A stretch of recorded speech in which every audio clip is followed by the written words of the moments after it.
Entre estas imagens que estão a ver, há mais de um imigrante inocente, injustamente deportado, injustamente, para uma prisão de segurança máxima em El Salvador.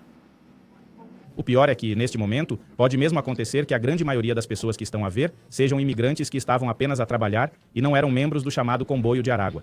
E não membros do chamado comboio de Aragua, uau, nem mesmo os venezuelanos são a grande maioria. E o que acaba de ser revelado hoje com provas indignou tanto o mundo que até a própria Casa Branca teve que vir a público e reconhecer. Trump enviou entre os suspeitos mostrados nas imagens um pai de família, um jovem pai, uma mãe jovem e 8 jovens pais. Um jovem pai de família com residência legal nos Estados Unidos. Já tinha documentos. Foi retirado de sua casa sem julgamento, sem aviso, sem defesa. Tinha uma ordem judicial que o protegia. Uma sentença escrita assinada por um juiz que dizia em linguagem clara que ele não podia ser deportado. E o que é que a administração Trump fez? Ignorou-o. Passou por cima dele. Colocou-o num avião como se fosse contrabando e entregou-o ao mesmo país de onde tinha fugido porque a sua vida estava em perigo. O seu verdadeiro crime? Ser um imigrante hispânico?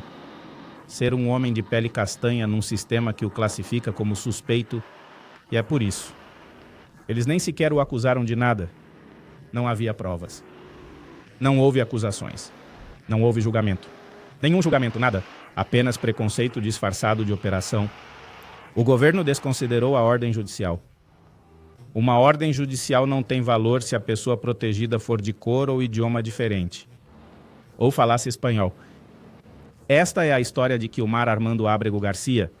E nesta emissão, vamos descobrir como ele é apenas o primeiro de uma longa lista de casos, que está a vir à luz hoje. É de imigrantes hispânicos inocentes vítimas do racismo de Donald Trump.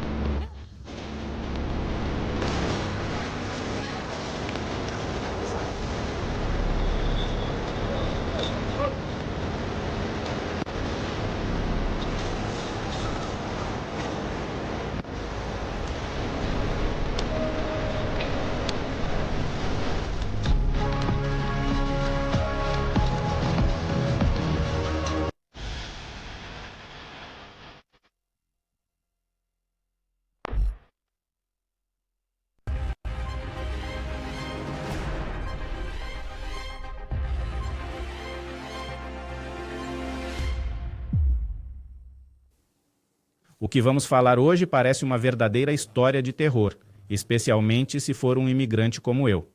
Quilmar Armando Ábrego Garcia é o nome desta pessoa que chegou aos Estados Unidos fugindo dos gangues salvadorenhos,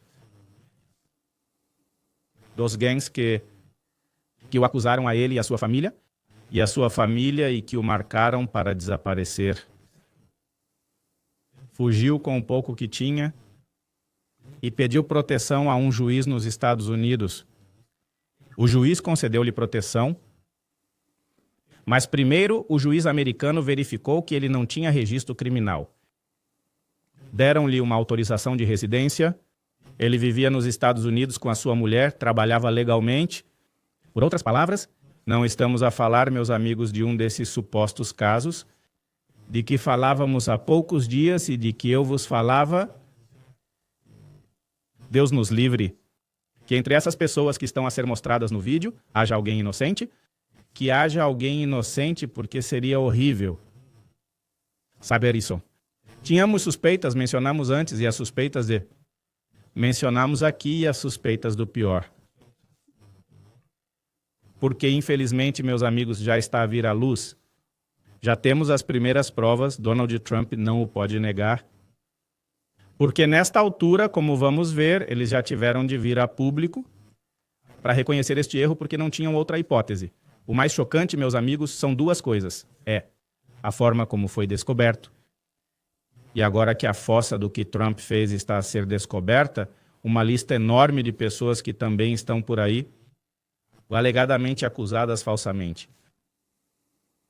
Ele tinha um filho, esta pessoa tem um filho, que hoje se sabe que tem um filho de 5 anos, que, por sinal, tem necessidades especiais. E ele tinha todos os seus documentos em ordem. Mas, bom, ele não tinha a única coisa que este sistema de Trump exige que ele respeite. Faltava-lhe uma coisa, a sua pele branca. Porque quando a ICE, a Agência de Imigração, começou a responder, a saber sobre alegados membros de gangues, como parte deste espetáculo mediático de Donald Trump, não se deram ao trabalho de rever os ficheiros, não realizaram audiências, não perguntaram ao juiz, foram buscar os habituais, os latinos, os hispânicos que são castanhos, aqueles de nós que têm um sotaque quando falam inglês, aqueles de nós que, para eles, parecemos culpados por causa da nossa aparência, por causa da cor da nossa pele. E Kilmar estava precisamente no sítio errado, com a cor de pele errada, no país que se presume ser o berço da liberdade. Mas onde esta lei está agora a ser aplicada sob a administração Trump, dependendo de quem é a vez. O pior é que o caso de Kilmar não é um caso isolado, meus amigos. Agora, deixem-me mostrar-vos algumas fontes. Porque isto parece de verdade. Coloquei-me no papel de Kilmar. Kilmar como um imigrante e nem quero imaginar. O terror que ele deve ter vivido. Mas agora uma longa lista de famílias que, graças ao vídeo que Bukele e Trump estão a transmitir, a propósito, estão a começar a reconhecer os rostos. Desses vídeos que se veem e que se tornaram mediáticos, que a Casa Branca utilizou como propaganda e que são difundidos por ambos os governos com grande orgulho. Homens que estavam à procura de asilo, homens que estavam a fugir da violência, da miséria, e agora são exibidos como troféus de uma caçada injusta. As famílias que veem estas imagens, porque gritam ao mundo que os seus filhos, irmãos, maridos não são criminosos. Nem sequer eram ilegais, muitos deles tinham documentos. Que não têm qualquer ligação com o famoso comboio de Laragua, que tudo isto é uma farsa, uma armadilha de Donald Trump. A Michael Espinosa, por exemplo, Escalona, vou dar-vos outros nomes que podem verificar. Se quiserem ver a lista completa, podem vê-la nesse artigo, já saíram mais 5 hoje e estão a sair mais e mais. O primeiro, depois de... pessoa de quem vos estou a falar é Michael Espinosa Escalona, que foi detido no ano passado quando tentava entrar nos Estados Unidos para pedir asilo com a sua companheira e o seu bebê de 1 ano. Ele não tem registro criminal, mas tem um registro criminal, tem tatuagens. E depois, porque tinha uma tatuagem, então, para as autoridades, ele pertence a um gangue. Outro caso, José Franco Caravallo Tiapa é um jovem que se entregou às autoridades americanas pedindo asilo político. E cumpriu todos os seus compromissos com o ICE, mas num desses dias, numa das consultas de rotina, foi detido sem qualquer explicação e deportado para esta prisão em El Salvador, apesar de não ter antecedentes criminais. Mais um caso, Francisco Garcia Cacique Barbeiro foi para os EUA.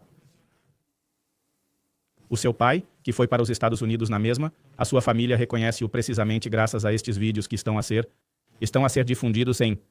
Aliás, Bukele foi levado para lá em X e foi também levado para a Casa Branca numa conferência graças ao facto de alguns destes rostos terem sido difundidos. A família vê-o e diz, olá, e alguns dos meus amigos, aquele é o barbeiro, com quem vou cortar o cabelo, apanhamos o comboio de Laragua, ele estava desaparecido. E começaram a fazer estas acusações. Ele não tem ligações a nenhuma organização criminosa, trabalhava honestamente. E é uma longa lista de muitas pessoas, amigos, que foram arrancados das suas vidas e que continuam a ser rotuladas como membros de uma organização terrorista. Conheçam a palavra completa, assim não seremos censurados. Para que não nos censurem. Eles não têm julgamento, não têm justiça. E as suas famílias já estão a sua inocência e a provar a sua inocência. Nada mais do que as suas vozes foram silenciadas por toda a máquina de propaganda do governo de Donald Trump. que prefere fazer este espetáculo mediático, como o vídeo que estão a ver, e mostrar isto. E mostrar a chamada mão pesada, lembram-se, eu até vos disse, quando a chefe de imprensa do Donald Trump vem a público e diz que o que sugerimos a qualquer imigrante ilegal é que se vá embora pelo seu próprio pé se não quiser aparecer num destes vídeos engraçados. Foi isso que ela lhes chamou, vídeos engraçados. Ela riu-se com isto. Quero dizer, implicitamente com isso, a chefe de imprensa de Trump estava a aceitar que o crime dessas pessoas tinha sido o de serem imigrantes, que era uma mentira, que faziam parte do comboio de Aragua. E esse é o retrato exato, meus amigos, do que acontece quando um governo se sente tão impune, tão encorajado que nem se importa em agir com total desrespeito à lei. Com total desrespeito pela lei. Estamos a falar de alguém que não estava no país de forma irregular. Não estava sem documentos. Ele já tinha a sua situação resolvida. Tinha residência legal, tinha família, tinha uma ordem judicial que dizia que não podia ser deportado. Se continuasse assim, era apenas uma questão de tempo até ter de continuar com a sua papelada e, a dada altura, tornar-se-ia um cidadão americano. Ele tinha permissão legal para estar nos Estados Unidos, e eles ainda o colocam no avião. E atiram-no para uma das prisões mais violentas e mais duras da América Central. Como se ele fosse escória social. Porque nos disseram que essas prisões foram concebidas exatamente para isso. Já vos disse isso da última vez. E desculpem-me, como advogado, tenho um mestrado em Direitos Humanos e digo-vos: a única maneira de acabar com esta escória dos gangues e dos membros dos cartéis é não. A única forma de acabar com esta raça de criminosos é desrespeitar os seus direitos humanos em favor da defesa dos inocentes. Por que é que vamos respeitar os direitos humanos destas pessoas quando elas não? Eles não tentam os seus corações para assassinar brutalmente muitas pessoas inocentes? E depois a quê? Processo legal, dar-lhe o seu caviar, ele tem falta de proteínas. Já vos disse da última vez, o problema é que cai sobre inocentes. E sabem que mais? Bem, a questão é que sim, eles caíram. É esse o problema quando se normalizam as brutalidades do poder. E agora Trump normalizou-as. Quando a lei já não protege o indivíduo.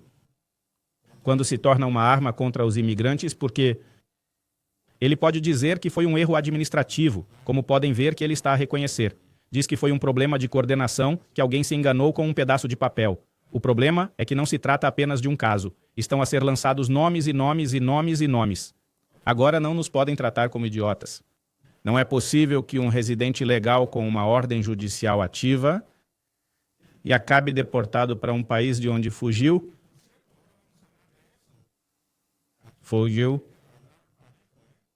Primeiro nos Estados Unidos. Este amigo era legal, mas chega ao vosso país. Então diz, bem, estou a vir para o meu país, vou ser bem tratado aqui. É um mal-entendido. Ouça, senhor, os Estados Unidos foram longe demais comigo. Eu sou legal, não sou venezuelano, e muito menos membro do comboio de Aragua. E ser venezuelano não implica ser membro do comboio de Aragua. Podem verificar os meus antecedentes aqui, sou salvadorenho, blá blá. Isso não aconteceu. O pior de tudo isso, gente, aqui, é que isto é segregação racial, disfarçada de política de imigração de Donald Trump. Não vos faz lembrar já agora estas imagens aqui? Não vos faz lembrar das casernas? Precisamente esta imagem das casernas. Vou pô-las aqui, vejam. Claro, 10%. Há uma grande diferença, não há?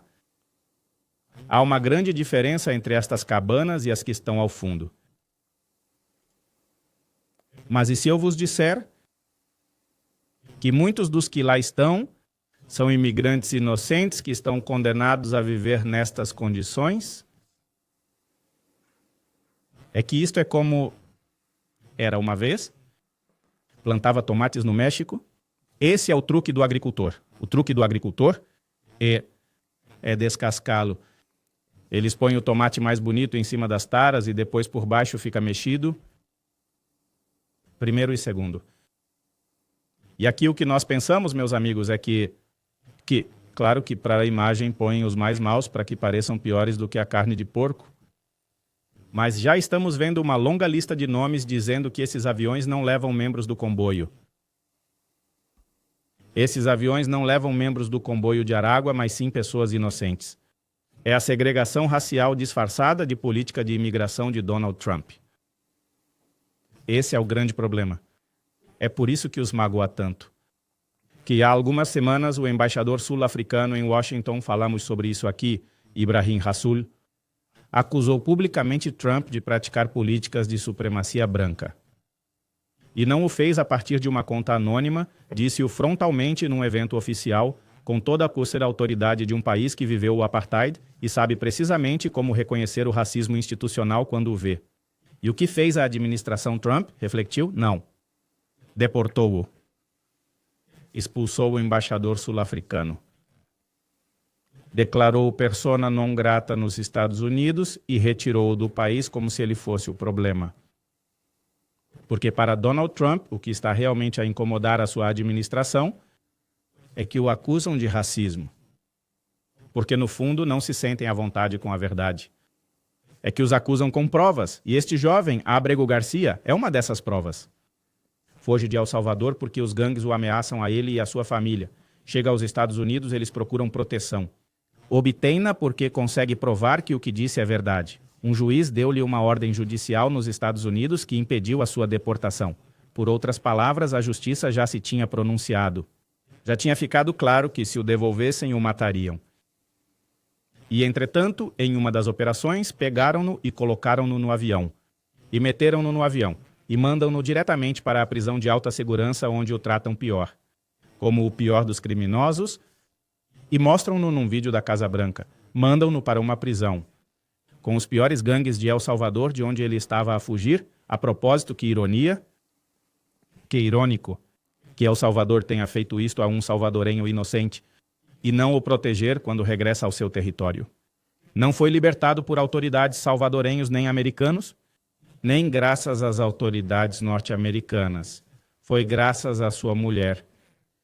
Reconhece-o num vídeo quando o levam para o SECOD e fazem lá este espetáculo que se pode ver. E aí ela diz, ei, é a cara do meu marido. Este vídeo do SECOD, que é distribuído pelo governo de El Salvador e também pelo governo de Donald Trump, é muito partilhado nas redes sociais. É até apresentado pela Casa Branca durante uma conferência de imprensa. E a salvadorenha, a mulher salvadorenha diz, o meu marido salvadorenho está lá, não é da Venezuela e não é do comboio de Aragua. A minha pergunta para si, agora que estamos em direto, até que ponto isto é apenas culpa da administração Trump e até que ponto isto também é culpa do governo de Nayib Bukele por aceitar prisioneiros que são seus filhos? São crianças salvadorenhas. E são-lhe enviados como se fossem venezuelanos do comboio de Aragua. E acontece que são os seus próprios cidadãos imigrantes inocentes, que fugiam das vítimas de gangues para os quais o SECODS construiu as prisões. Por favor, informe no chat quem é o responsável por esta situação. Quem é responsável? Bukele é culpado ou isento de culpa? O governo de Bukele, ou não há responsabilidade do governo de Bukele? Eu faço a pergunta, não a acusação. Quero que me digam qual é a vossa opinião. Porque agora, sabe o que a administração Trump está a dizer? E isso também nos leva a outro ponto. Eles dizem, não, lamento, foi um erro. Bem, sim, porque eles não tinham como... Eles passaram dias a negar isto. Dias. Lembram-se de que há uns dias eu vos disse que já havia uma acusação? Pois bem, está provado. E agora eles vêm a público e dizem, ops, desapareceu, na bola. Que não sabiam que não o podiam deportar, que não sabiam que o seu estatuto de imigrante era legal desde 1919. Mas o pior é que eles dizem que, bem, não há maneira e não temos maneira de o devolver. Já não é possível. Como se estivéssemos a falar de uma mala perdida num voo de ligação. Ligação de avião, ele é um ser humano. Como se fosse possível rasgar a Constituição dos Estados Unidos e depois dizer, desculpem, é isso. Esta não é uma história de burocracia desastrada, pessoal. Não nos enganemos. Esta é uma história de racismo e abuso. É um exemplo de como o conceito de justiça já se deteriorou quando se trata de imigrantes hispânicos. E é por isso que incomoda. Não importa se eles têm documentos. Não importa se tem uma ordem judicial que os protege. Se Donald Trump não gostar de si, desaparece. Ponto final. Porque não é só o facto de terem deportado alguém que não deviam deportar, é que o fizeram de propósito, porque a crueldade não foi uma consequência secundária, esse era o objetivo, essas imagens que estão a ver aí, era precisamente esse o objetivo. E aqui está o mais grave. Porque isto já não é apenas uma história triste, isto é um aviso. Se eles podem fazer isto a um residente legal protegido por lei, o que não farão a qualquer pessoa que os deixe desconfortáveis. Quanto tempo demorará até que comecem a fazer desaparecer cidadãos americanos, ativistas, jornalistas americanos, opositores, só porque podem e os mandem para lá ou para Guantánamo? Kilmar não é uma exceção. Faz parte de um padrão em que o poder é exercido sem controlos e equilíbrios, onde as instituições que deveriam restringir o poder de Donald Trump acabam por se curvar a ele. E isso, meus amigos, deve preocupar-nos nos Estados Unidos e aos nossos irmãos e irmãs imigrantes e àqueles de nós que têm família imigrante nos Estados Unidos. Porque se não houver mais garantias mínimas na maior potência do mundo, se não há Estado de Direito e se os nossos irmãos hispânicos são tratados desta forma, num país onde assistimos a estes caprichos presidenciais com as fronteiras, é claro, Trump lava as mãos porque essa foi sempre a sua estratégia, não foi? Provocar. Quebrar as regras e depois dizer que não sabia, que foi um erro, que outra pessoa o fez, que ele só assinou papéis, mas que ninguém mais assinou a ordem. Assinou a ordem para pôr o Kilmar naquele avião. Ninguém mais promoveu uma política que transforma a deportação num instrumento de segregação racial. Ninguém mais, segundo ele, disse em público que está disposto a acabar com a Constituição dos Estados Unidos quando esta se atravessa no seu caminho. E é aí, meus amigos, que entra a gravidade, porque a Quinta Emenda dos Estados Unidos diz que nenhuma pessoa será privada da vida, liberdade ou propriedade sem o devido processo legal. Temos esta garantia em todos os países democráticos, o processo justo também existe no México. E sabem o que é que isto significa? Que esta administração Trump espezinhou a Quinta Emenda como se fosse uma coisa que atrapalha e que se pode deitar para o lixo. Antes de o Estado vos prejudicar, vocês têm o direito de conhecer o devido processo legal. Têm o direito de saber. Têm o direito de se defenderem, de apresentar provas, de ser ouvido em frente a um juiz. E no caso de Kilmar não houve nada disso, não o ajudou ter ido a um juiz e que lhe deram a razão. Apanharam-no, deportaram-no e agora fazem-se de parvos. E quando lhes perguntam se vão corrigir o seu erro, dizem que não. Não há como corrigir isso de fato, não há meio de corrigir seus próprios erros. Não há maneira de corrigir o seu próprio disparate, que também é uma violação constitucional? Mas há um mecanismo para encher aviões com pessoas inocentes, muitas delas, e enviá-las para prisões na América Central. E fazer todo um circo com as suas detenções? Que é conveniente, não é? Isto é o que acontece quando se constrói esta narrativa de Trump de os hispânicos são estrangeiros ilegais, criminosos, nós contra eles. É o que acontece, amigos, quando se normaliza a ideia de que há pessoas que não merecem proteção, só por causa da cor da nossa pele. Claro, tudo isto é vendido como parte de uma política de segurança, porque nós somos perigosos. Como enviar um inocente à prisão máxima colabora no combate ao crime nos EUA.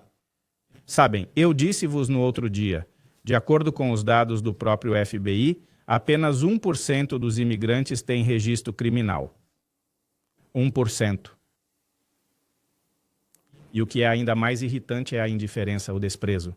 Com que este tipo de tragédias de famílias desfeitas são justificadas, de uma criança de 5 anos com necessidades especiais que já não tem o seu pai e que não o vai ter, em casa. E se os juízes não fizerem nada, se o Congresso do CEMIWA não fizer disto um exemplo, não fizer algo exemplar, Donald Trump vai repetir isto vezes e vezes sem conta, e quantas vezes forem necessárias, porque o que era importante não era se Kilmer era culpado ou inocente, ele não se importa. O importante era mostrar que ninguém está seguro nos Estados Unidos como imigrante hispânico. Não importa que tenham documentos, que tenham resolvido a vossa situação, se fores hispânico, estás em perigo, essa é a desculpa. A narrativa que esta administração Trump esta administração Trump? Olha, há opções, eles ainda dizem que os especialistas que um juiz nos Estados Unidos poderia declarar um desacato às ordens do tribunal.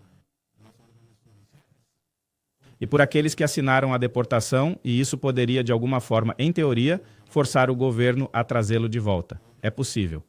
Na verdade, penso que é difícil. O Poder Judicial tem ferramentas. A questão é se vai usá-las ou se vai virar para o outro lado. A questão também é que, se não houver consequências, isto vai se tornar um hábito. E veja-se a cínica duplicidade de critérios de Trump. Trump perdoa uns 600 criminosos que invadiram o Capitólio. Invasores. Mas porque eles são brancos. Para Trump, não são invasores, não são criminosos estrangeiros, porque são brancos e os seus seguidores são heróis que mereceram sair da cadeia com o seu perdão presidencial. Ah, mas o Kilmar não cometeu nenhum crime e é deixado a apodrecer numa prisão onde a tortura faz parte do protocolo. Por quê? Porque ele não é branco. E porque também não é um apoiante de Trump. E porque é um imigrante de língua espanhola. Porque, no fim de contas, o que define quem merece justiça para Donald Trump não é a lei, é a cor da pele. É a nacionalidade, é o facto de se ser útil ou não para os seus fins políticos e a língua que se fala. E isto, meus amigos, vai muito para além de um único caso. Isto alerta todos que confiam em papéis, revelando o alarmante, que estão protegidos pelos seus documentos, pelas suas autorizações, pela sua legalidade. Esta é também uma mensagem para toda a comunidade hispânica que votou em Donald Trump, pelas razões erradas. Porque eu sei que foi uma decisão difícil entre Kamala Harris e Donald Trump. Mas muitas pessoas votaram em Donald Trump porque queriam acabar com a imigração, porque já tinham documentos. Ou surpresa. E isso é que é realmente assustador. Já agora, se quiserem que continuemos a falar sobre este tipo de análise não filtrada, bem, convidamos-lo a subscreverem o canal e a ficarem atentos, porque, acreditem em mim, a Fox News está a esconder isto a plenos pulmões. O dia da libertação foi ontem. Roberto Gomes tem razão, não tem? Sandra Medina manda saudações da bela Galiza em Espanha. Saudações da bela e encantadora Galiza. Elia Vasques diz que aqui em Zamora há uma recompensa para um estrangeiro ilegal. Que a polícia apanhe. Imaginem isto. Imaginem se isto não é segregação racial disfarçada de política de imigração? Adeus, terra dos livres, diz Luiz Gonzalez. Edgar Perez, mas Elon é da África do Sul. O que é que aconteceu lá? Claro, mas o Elon é branco. Essa é a grande diferença. Efésios Ximenes diz que os ucranianos têm TPS e não querem que eles saiam. Bem, vamos ver porque agora Trump também está a lutar com Zelensky. Ramiro Escamila, a discriminação é galopante em muitos? Sim, claro. Está a proliferar mais, está a exaltar o pior de uma parte da sociedade que estava adormecida. Teresa Alexander, diz Bukele, fez contrato com Trump para o dinheiro que Trump enviaria para El Salvador, por isso não é do interesse dela deixá-los ir porque perderia dinheiro. Isso é sério, não é? Porque eu acho que primeiro é a vida e a defesa. Dos salvadorenhos, falando de El Salvador, o que me parece grave é que, se num caso destes me enviassem de volta, contaria com o apoio do meu país de origem, pois é onde nasci e sou cidadão. Portanto, o que é grave é o facto de isto ter sido descoberto pela mulher, e não porque o próprio governo, qualquer um dos dois, lhe deu garantias. Ou seja, no fim de contas, vimos aqui um cidadão indefeso, no seu país de origem e no país para onde emigrou. Marcelo Vivas diz, para de chorar e vai para o teu país. Marcelo Vivas, qual é o teu país? O que queres dizer com isso? Este amigo era um imigrante legal dos Estados Unidos. E quando se tem um pedaço de papel, por exemplo, no meu caso, que nos diz que somos naturalizados desse país, esse é o nosso país. Portanto, Vou dizer-lhe uma coisa, porque há muita gente assim que vem fazer estes comentários e você vai compreender-me precisamente por causa da sua cor de pele, que já vi que é parecida com a minha. Portanto, cuidado com esses pensamentos supremacistas, hein? Acontece, Marcelo, que tu, que és de pele escura, como eu, tem mais chance de ser nativo desse país, mais nativo que os outros, porque até onde eu sei, os nativos americanos tinham essa cor de pele. E não olhos azuis. Então, de quem é o país? Não sei como é que às vezes nos deixamos levar por estas narrativas, pois não? Que a América do Norte pertence aos imigrantes europeus. E não aos primeiros habitantes. Isso é perigoso. Isso é perigoso, não é? Oz diz, como é que vivenciamos as coisas onde... muito obrigado, boa pergunta, diz o Oz. Como é que vivenciam as coisas onde estão? Em que parte do Canadá é que vocês estão? Nós vivemos em Ontário. E aqui no coração de Ontário, nessa região onde temos nossa morada, posso dizer-vos que as pessoas são muito, muito simpáticas. Vivemos numa cidade muito pequena. Conhecemos-nos mesmo todos, o dos Correios, o do Subis, de aquele que é como o Chedraui, etc., certo? Portanto, é uma comunidade muito simpática. Nós somos, digo isto no bom sentido, somos exóticos. Não chegaram cá muitos imigrantes e isso desperta sempre muita curiosidade. E quando nos perguntam, de onde é que vocês são? Bem, do México. Já toda a rua, quando o dissemos no primeiro momento, ficou a saber que eu era do México. E o que é que se faz aqui se é do México? Especialmente no inverno, certo? Eles adoram comida mexicana, adoram tacos. Os canadianos têm a reputação de serem muito simpáticos, muito abertos, muito amigáveis, muito abertos. Ainda há alguns casos de racismo que me têm acontecido de vez em quando, diria eu, e um racismo muito subtil. Nos 8 anos em que estamos aqui no Canadá, posso dizer-vos que fui racista 3 vezes. Uma vez fora da província, fora de Ontário, e 2 vezes aqui, de forma subtil. A coisa mais racista que me aconteceu foi uma vez quando cheguei para ir buscar uma pizza com a Alba. Como a Alba. Quando me dirigi ao balcão, a mulher que estava ao balcão foi muito mal educada comigo. O que é que queres? Literalmente, não é? O que é que te posso oferecer? O que é que queres? Vim buscar uma pizza. Espera ali. E quando ela vê o Alba, diz, olá, querido, como estás? O que posso fazer por ti hoje? Que bom dia. E ele diz, Alba, vim buscar uma pizza. E agora sim, como é que te chamas? Está em nome de Victor, e ele dá-lhe logo a pizza. E quando ela viu que ele vinha comigo, ficou nervosa. Nervosa, achei que isso era racismo. Não foi mais longe. Também vos posso dizer que isso acontece muito no México. No México, mas no México leva-se com humor e sem filtros, não nos chateia. Certo? Fica-nos na pele quando estamos no estrangeiro, porque é aí que não deixamos de o sentir. Mesmo assim, acredito que o racismo existe em todo o mundo. E temos de melhorar. Agora também, quando as pessoas se escondem atrás de uma sala de chat, e quando não se enxergam, as sociedades mostram. E o pior dessa sociedade, não é? Não é disso que estou a falar.